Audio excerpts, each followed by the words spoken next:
I've talked to our guys about a couple games I've watched, and I said, we did not play as hard as we could play. And that's never an excuse for that. I don't care if you're home on the road, ahead or behind, fourth quarter, first quarter, you're going to play as hard as you can on every snap, or you won't play. Rich Rodriguez not mincing words about the 2024 version of West Virginia. Did he just fire a shot at Neal Brown?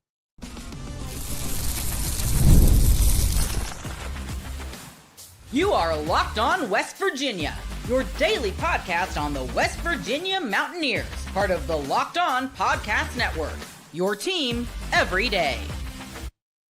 What is up, guys? Welcome back in. My name is Mountaineer Paul. I am your host.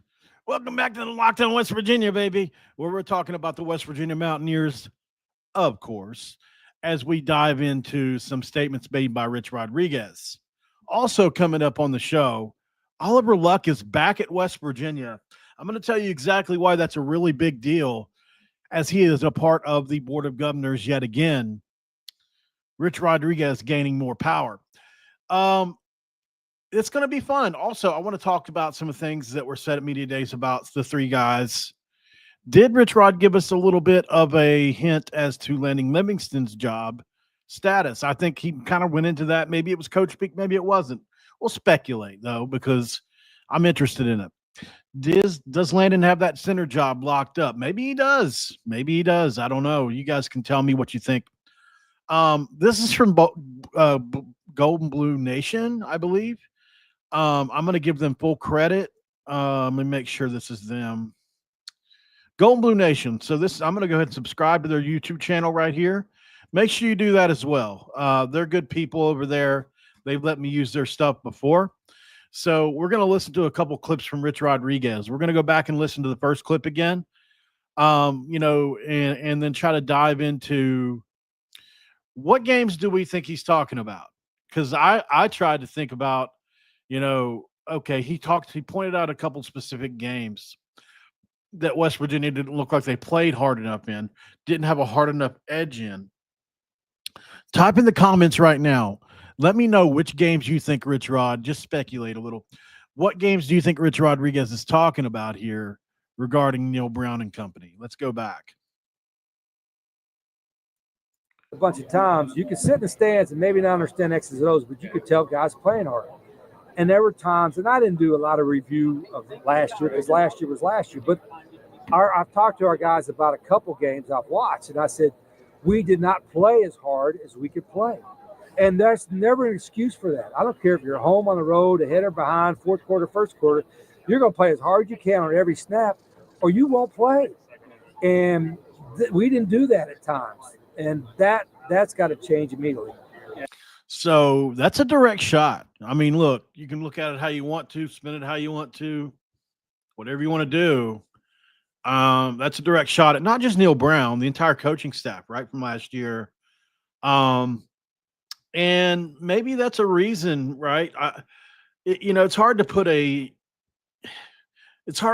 emphasis on exactly why they didn't succeed, because we all know, like, it wasn't because we didn't want him to.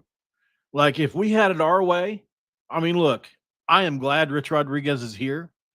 And I mean, look, if you would have asked me at any point during the Neal Brown tenure if I would rather have Rich Rod over Neal, I'd probably say yes. But generally speaking, while Neal Brown was the coach, I wanted him to succeed. I wanted him to figure it out. I wanted him to continue to do it. I liked him when he was our coach. I liked the way he approached things. I liked the way he's, until the last year, his press conferences. I loved his thought processes on things. I thought he was a smart guy. There's some, like, I can name way more things about Neal Brown that I liked that I didn't like. Some people thought he was maybe too all shucks. Maybe some people thought he didn't have as hard of an edge. But you look at the way we played. I mean, we played a smash mouth brand of football, and we definitely ran over our share of teams while he was here. So, you look at guys like Zach Frazier, there's no way those guys were soft. And so, I just wonder that if some of that hard edge went out the window with the Zach Frazier. And here's another thing. Wasn't it an all-time miss that Rich Rodriguez didn't get to coach Zach Frazier? It bothers me.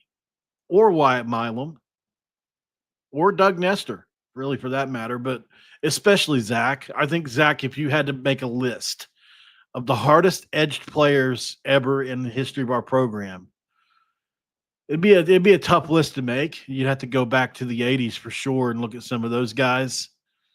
But I would put Zach Frazier probably right there at number one, just because of that Baylor game, especially where he broke his leg and walked off the field so that we didn't have to stop the play. It's wild. All right, let's see what some of you guys said in the comments. I'm curious. Pitt, you guarantee it. He watched the Pitt game, right? Iowa State, Texas Tech. Yeah. So we'll go back to some comments on Richrod here in a second, but let's pull up the 2024 West Virginia football schedule here. All right, so I'll tell you one that nobody talks about that I thought about first. One of the first ones I thought about was Memphis. I thought we were more talented than them in a lot of places, and they really whipped our tail in a few categories up on the lines of scrimmage and things. Like, they put up 42 points on us. It was embarrassing, man.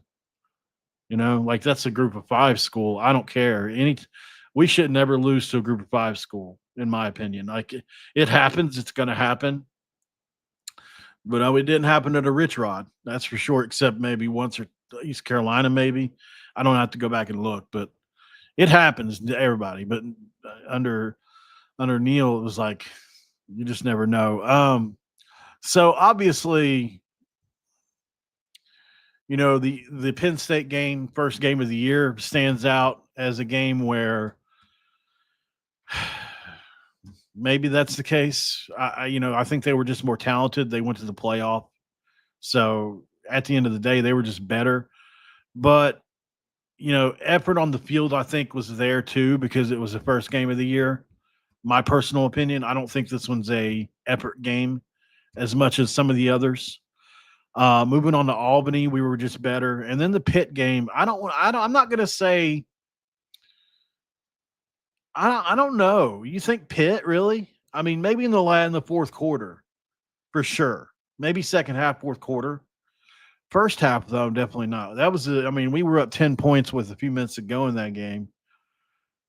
It's hard for me to look at that and say we didn't play hard enough. But I certainly understand why some people may. And then it was, Kansas. Obviously, we won. Oklahoma State, we destroyed. The Iowa State game was the first game where I realized that, okay, we're in a bad stretch here, because it was Iowa State and Kansas State, 2 really lopsided losses, especially Kansas State, 45-18. At least Iowa State was close most of the game. And then Baylor as well. We ran into a buzzsaw. They just started to really pick things up at that point in time, and that was a 49-35 game. And then the ultimate beatdown of last year was Texas Tech, 52-15. Just total embarrassment. Total embarrassment. I mean, look at all these, if you had to pick out 3, it would probably be, for me, Kansas State, Texas Tech, and probably Iowa State. I think that's definitely fair. So interesting, man. But I think this is a direct shot at Neal Brown and the culture they had kind of built there towards the end of his tenure. I mean, he was showing the frustration too at press conferences, everywhere else. I mean, you looked at it, Neal was frustrated towards the end of his tenure. I don't think he knew.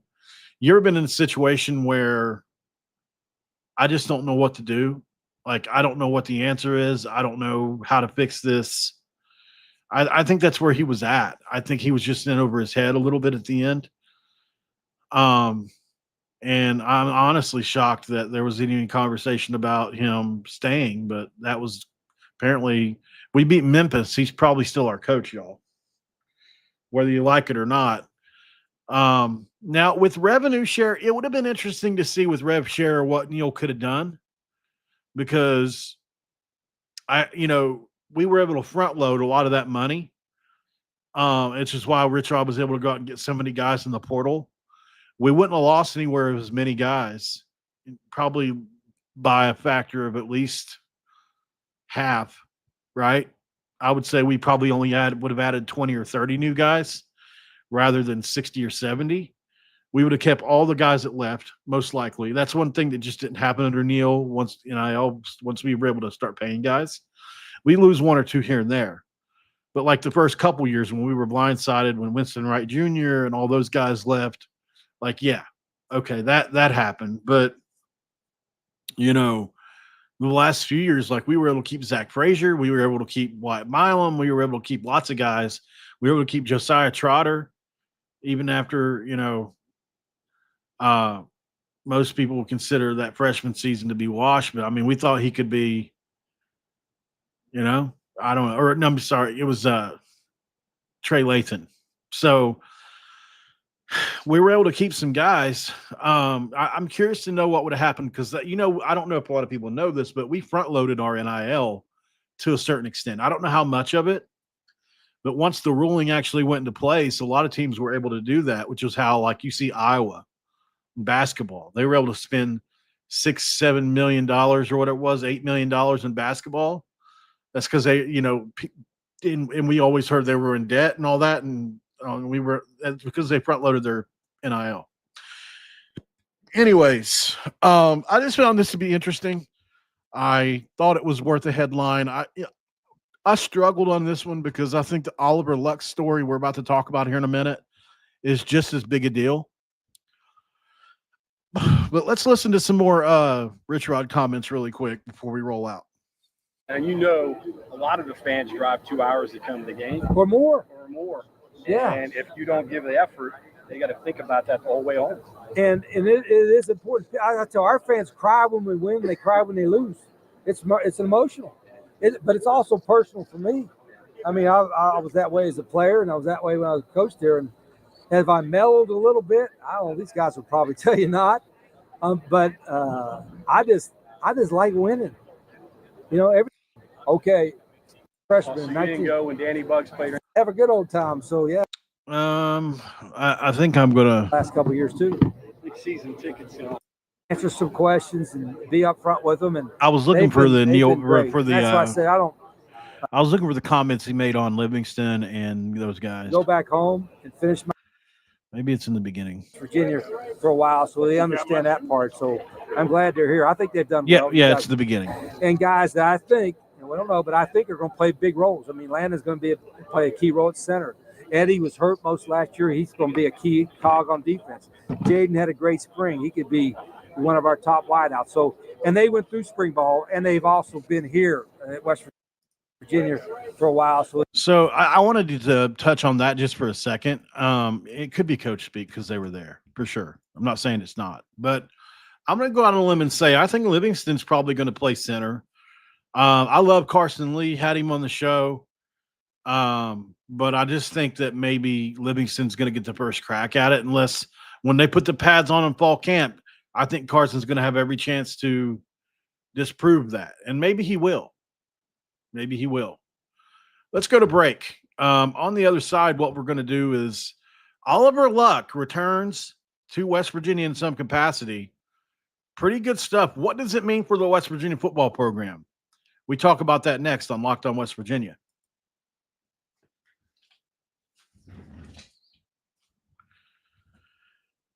And this episode of Locked On West Virginia is going to be brought to you by Monarch Money. And look, when we talk about Monarch Money, we know they're doing it big because if you ever wished managing your money felt easier, well, with Monarch Money, it can feel easier. Whether you're growing your savings or planning a big purchase, Monarch Money puts you in the driver's seat. It's like having your own personal CFO, giving you full visibility and control of your finances. Monarch Money is more than just a budgeting app. It's a complete financial command center where you can track all your accounts, investments, and spending in one easy, convenient place. So in addition to managing your money, you're also building that important wealth. And look, if you want a awesome way to go pick out a financial goal that you want to get serious about and have Monarch Money take you there. It's that simple. Take control of your finances today with Monarch Money. Use code LockedOnCollege at monarchmoney.com for 50% off your first year. That's monarchmoney.com, code LockedOnCollege for 50% off your first year. All right, guys, we are back here Locked On West Virginia. I'll tell you what. I saw this come out today, and I think it's been overlooked. I think it's a bigger story than people realize. And so if you didn't see, let me see if I can. They changed some of the stuff up on this thing that I use for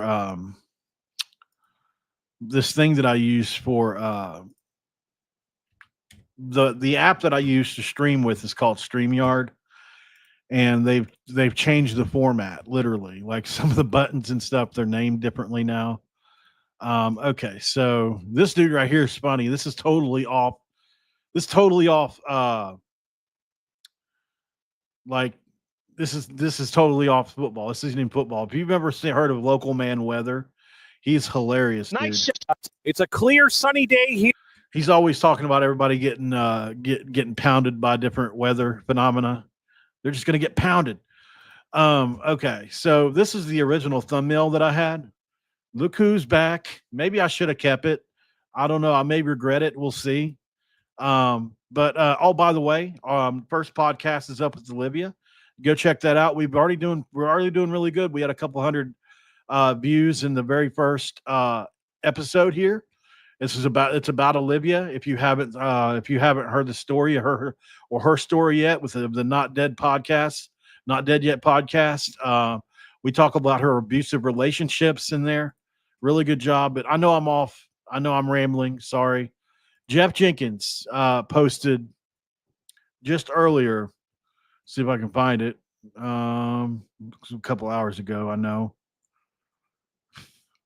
Well, I guess I just want to make sure he gets the credit. But he posted Oliver Luck is back in the fold at West Virginia as part of the Board of Regents. So on that, I have some things I'm going to talk about. So I think, it's a big deal. And I don't think people realize why. And for those that are listening that may not know exactly who he is,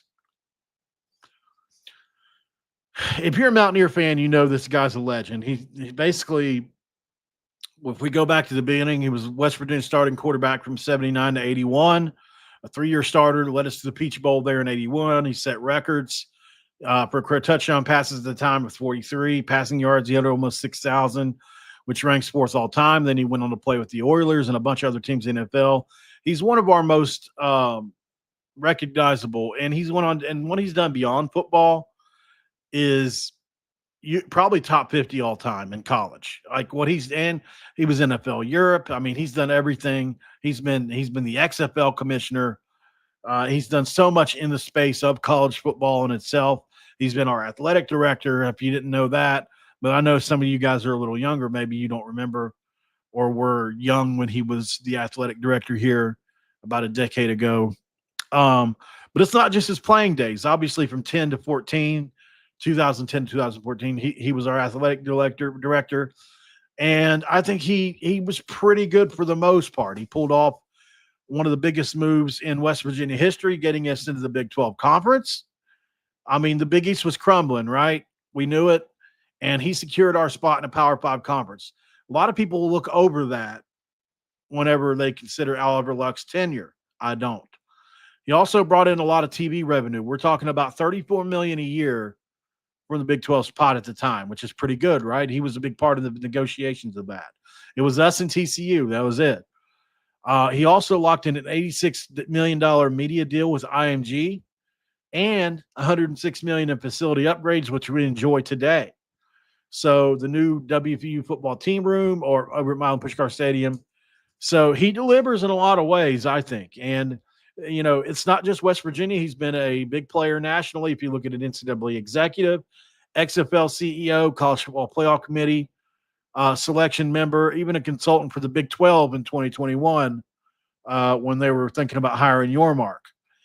He's got connections. He's got clout. He's got a track record of winning in life. And Governor Morrissey has announced Luck's joining the Board of Governors beside Bray Carey's reappointment as well. I think this is a good story, man. I think it's a power move for West Virginia football specifically. We're going to talk about that.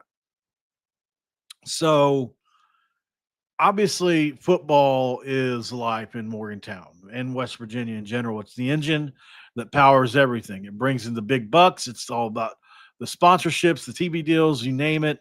Football is the driver in that, in all things. And the athletic department leans on football for revenue to fund basketball, baseball, even our new golf team, right? So if the Mountaineers are winning in football, the enrollment spikes, the alumni open their wallets, the whole state rallies behind West Virginia.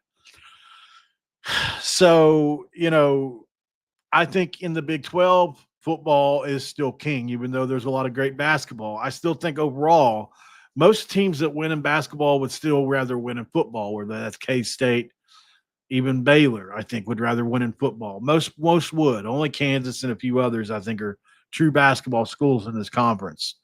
Utah damn sure don't want to win in basketball, compared to football.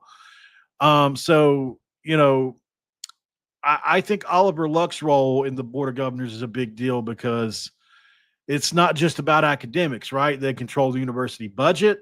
They set priorities. They help shape the future. With Oliver Luck in that room, football's got somebody that's going to champion them, who knows exactly what it takes to compete at the highest level. This is not just about tweaking a few things, man. This is about making West Virginia a contender again behind Rich Rodriguez. So, I think a couple of things this means for West Virginia football. With Oliver Luck back on board, how does it make West Virginia football better? Well, I've got 6 big ways. More money in football. He knows football needs cash to compete. We've hired big-time coaches, and we need a big-time recruiting budget, right? As AD, he was able to secure millions for facilities and media deals. On the Board of Governors, he's going to be able to push for budgets that prioritize football, like hiring top assistants or boosting travel for recruiting. He's also got a knack for revenue streams. He's very good at creating revenue. So think of premium seating, that kind of thing. I think he'll be big in helping with that. Maybe he'll help get us those boxes that Rimbeker's been talking about for a couple of years, and more corporate sponsors. Think about that. He's got ties to Vince McMahon. If he ever opens up another wrestling company, people in the WWE, we're already partnered with the Big 12. So more money means a stronger program, period, these days. That's just what it is. The name, image, and likeness aspect of this is a new reality in college football, not necessarily new anymore. Recruits want deals. Transfers want deals, and West Virginia's got to keep up with the big players in our conference, basically, Texas Tech and BYU at this point, money-wise. He spent years at the NCAA overseeing regulatory stuff. So he gets NIL inside and out. On the Board of Governors, he can streamline West Virginia's NIL setup, maybe connects with some bigger donors, guys he knows from his XFL days or the Houston Dynamo days, to help fund our collectives. That's how you land 4- and 5-star kids, right? If you want to talk about the Big 12 aspect of this, he got us into the Big 12. I think he's still got skin in that game, and he consulted for the conference in 21. So with Roy Lyman shaking some things up, West Virginia needs to stay relevant, man. And I think he can push for higher profile games, like the Penn State series he started when he was an AD, or fight for better TV slots. A stronger Big 12 spot means more exposure and better shot at our playoff for our boys. He's going to back Rich Rodriguez as head coach. Richrod is back for round 2, and he's got a vision to rebuild West Virginia into the powerhouse it once was. Oliver Luck was around then too, and he's no stranger to bold coaching moves. He promoted Dana Holgerson. He extended Bob Huggins on the Board of Governors. I think he can make sure Richrod gets the resources and time to succeed. From staff upgrades, he's going to have patience through tough seasons. Stability at the top is everything, man. And obviously the facilities are still a big deal in today's day and age. They may not be number one, but I think they're up there. And, recruits enjoy facilities still. Fancy locker rooms, you want training centers, whatever you want. Well, he's already done this as AD, right? He greenlit the $106 million in renovations that we so enjoy today, including the football team room. So on the Board of Governors, he can prioritize projects like remodeling or modernizing Milan Pushkar Stadium, adding new video boards, better facilities, pulling top talent like we know, and keep fans hyped up, man. And building the West Virginia brand. He's got a big name. He's got a big name son. He's our former quarterback. He's our former AD. He's an incredibly exec. Obviously, we know he's Andrew Luck's dad. And so his appointment alone is a big deal. And I think he can put West Virginia back on the national stage to an extent, by through in the shadows a little bit, helping Richrod and company get what they need. I think whether it's media, high-profile events, bigger brand means bigger recruits, new merch sales, and Mountaineer Nation get behind that. I think this is why his return is a rocket booster for West Virginia football. He's not just a figurehead in that room. He's a proven winner who gets what it takes to compete in today's game. So that's my opinion on this.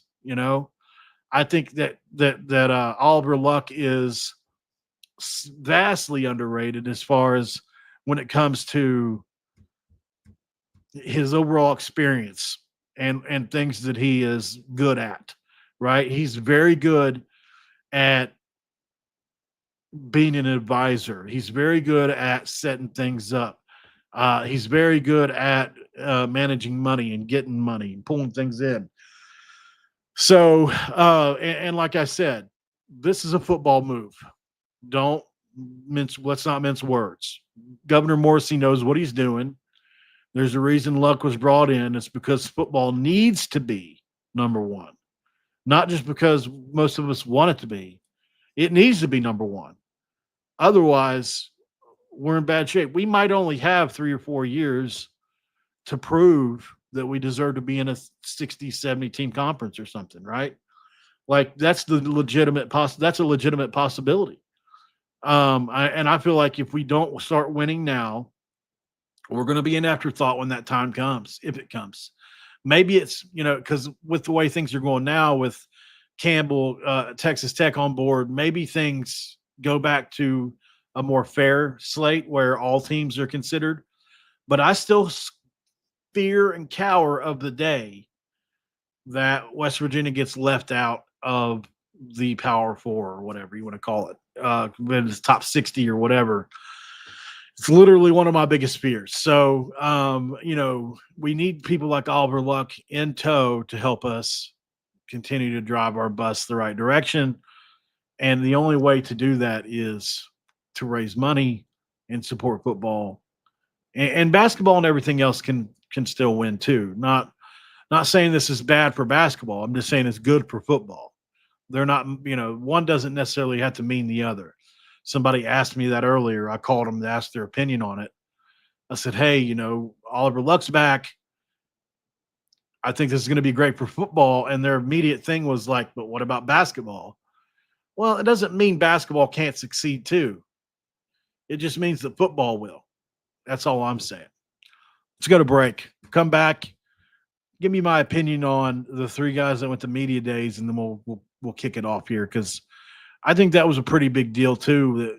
Those 3 guys were chosen for a reason, and we'll talk about it next.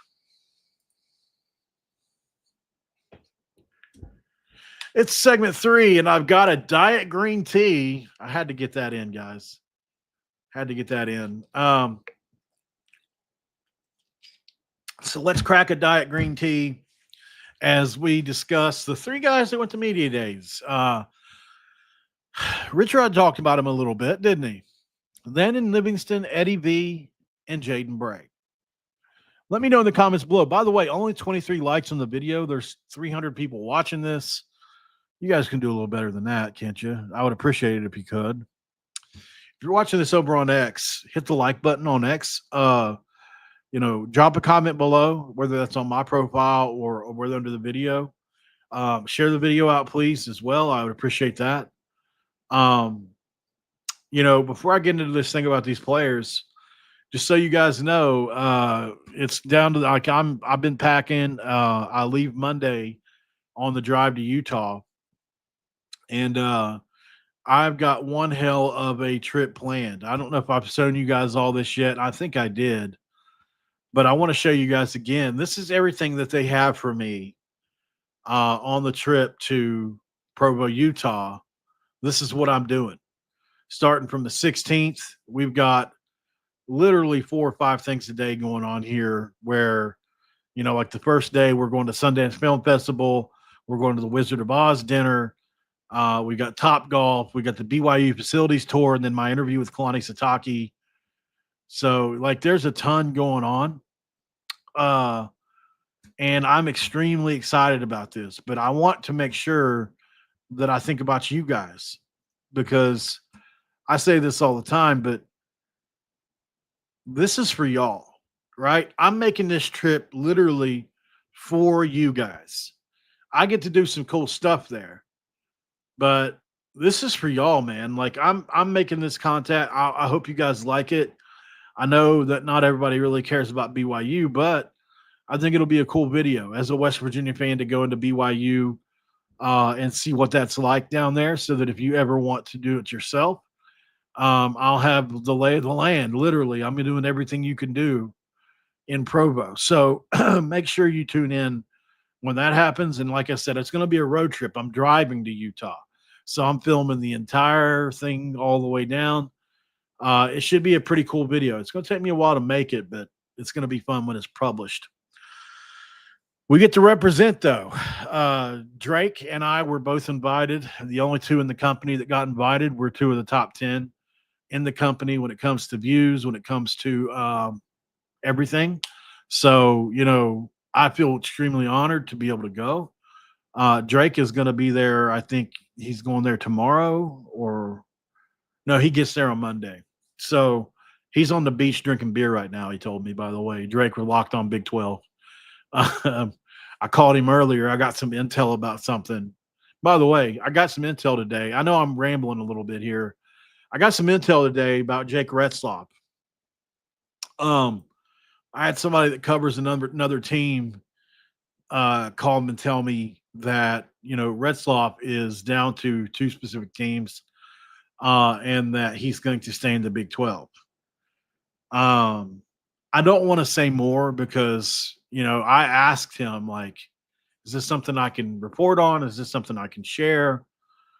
And over again, he said, probably not. It's more in the rumor stage now. But I just want to say this to you guys, and you can read between the lines if you want to. Keep an eye on the Jake Retzloff situation. Okay? And then if we need to come back to this at a certain point, we will. But I don't want to, quote unquote, report on it yet. But I do know that the Notre Dame talks fizzled, and that he wants to kind of be in the Big 12 and possibly get his get backs at BYU. So, all right. As far as the players that went to media days, I think Landon Livingston has definitely got the inside track at center. And I think, there are a few people that like Jaden Bray a lot. Actually, I had a guy, I made that top 70 list. And I had a viewer send me that top 70 list. And the thing about the top 70 list is it's not easy to make. He had Jaden Bray number 1 on the list. I think that's pretty high, maybe too high even. But just want to point out, there are people that really love Jaden Bray. I think he's going to be one of our top 2 guys, wide receiver. I do. I think he's got a chance to do that. He seems very mature. Loved what he had to say.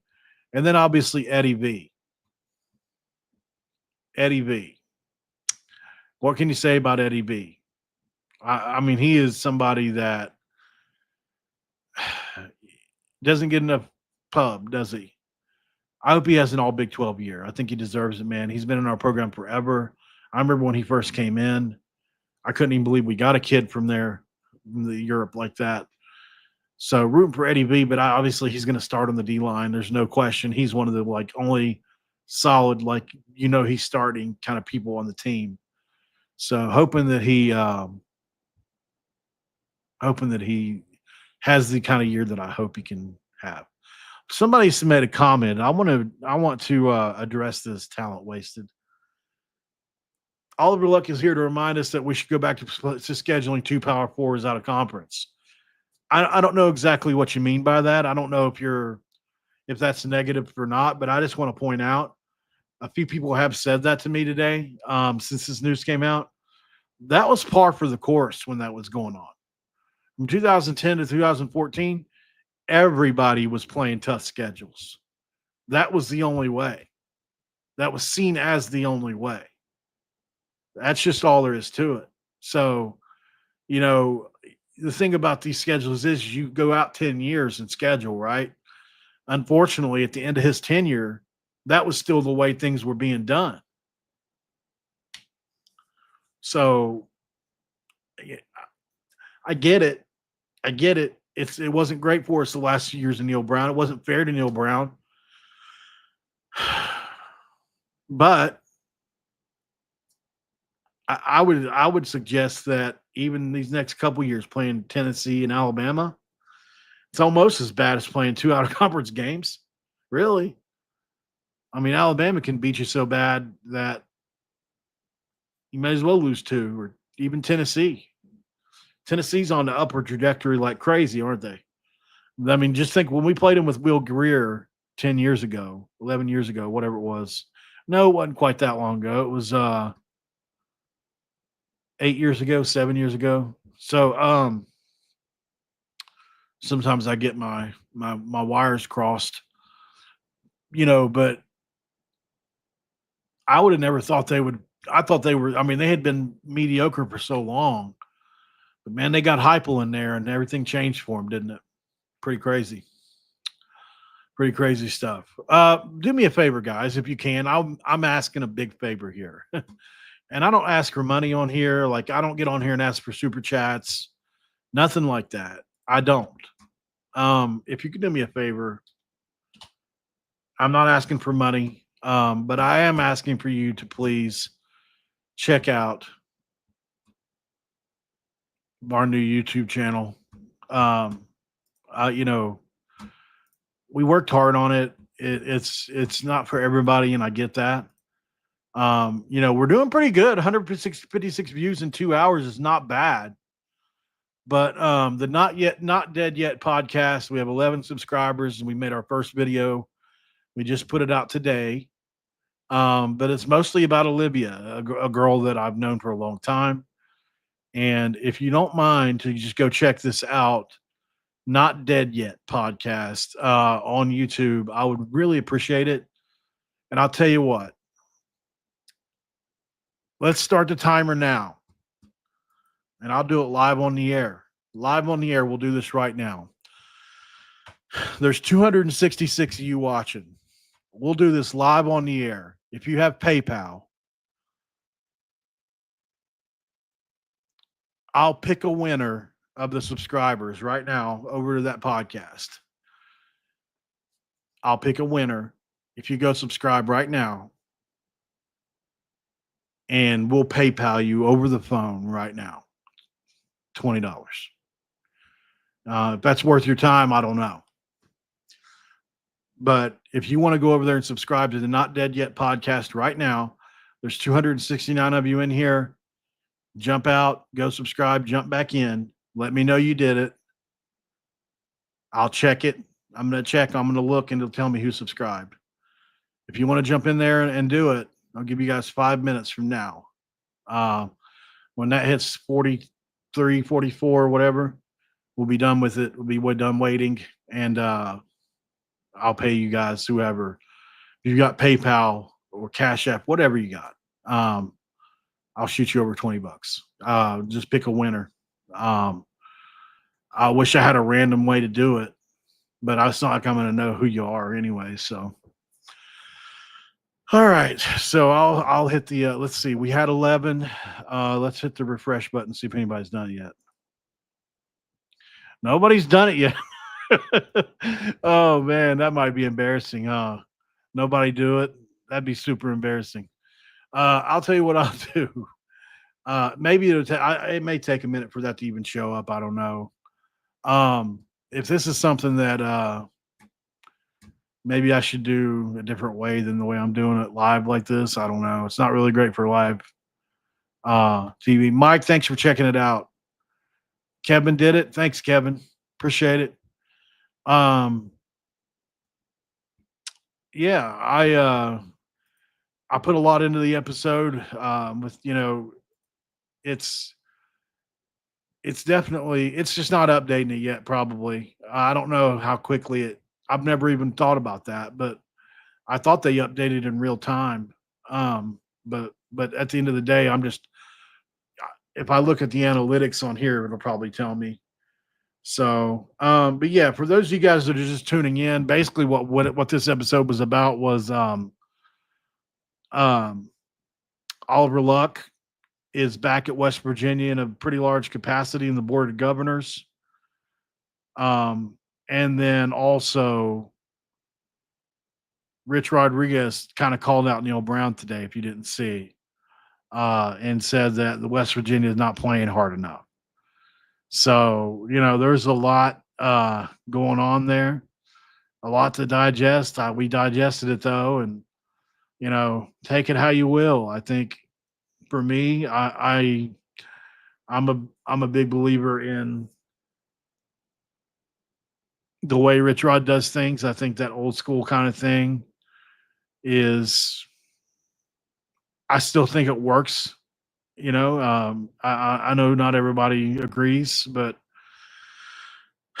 certainly for me, I think Neal Brown I think he had a tough way he wanted us to play, but it just ain't the way, like some of the things he did, I felt like lent us to a more soft nature. So I don't know. I have my opinions on it. I kind of told you guys, I picked out the games that I felt like we kind of sucked in, and that's where it's at. So, we've gotten a couple subscribers.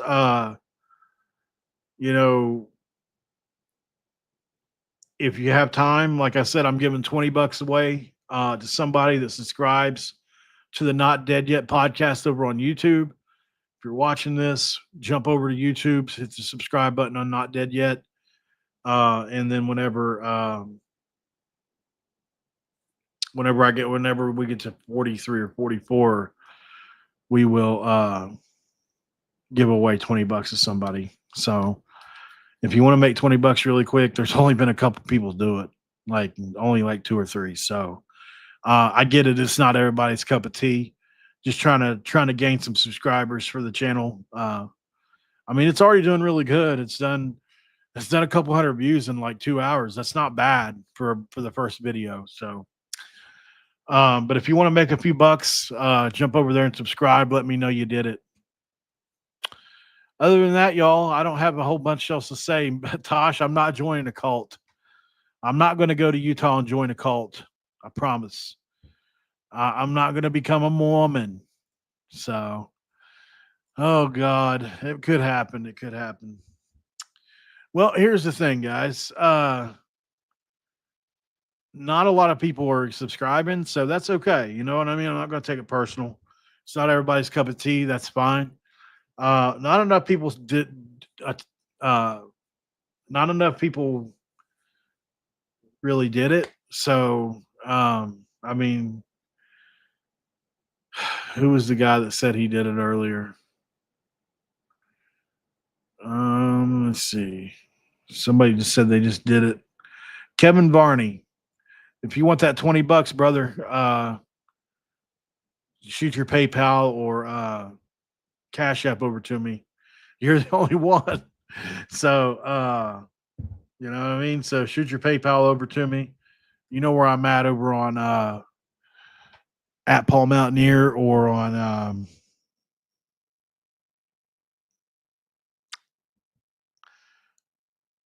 trying to think where else I'm at that you can Facebook. Yeah, obviously on Facebook you can find me there too. All right, guys. Well, that's all. Tried to get some subscribers for the channel. Kind of went down in flames on it. It's all right though. It's all right. I appreciate it, Kevin. I appreciate it, man. Channel's doing good though. So we'll be all right. Be in Utah next week. Looking forward to that. Can't wait to come back and represent you guys. Really can't. Looking forward to that. I'll be live from Utah here in a couple of days, so that'll be fun. All right, guys. Thanks for making Locked On West Virginia your first listen, and for being part of the Locked On Podcast Network. We talk about your team every single day. Check out Locked On Portal when you get time. The dude does it big over there. He's a killer. I mean, he's one of the top guys in the network right now, and he deserves all his flowers. Make sure you check out Brian over at Locked On Portal. And I'll see you guys on the next one. Got some big news today with Olly Luck coming back, and then obviously Richrod fired a couple shots over Neal's way. We'll talk about something else the next time.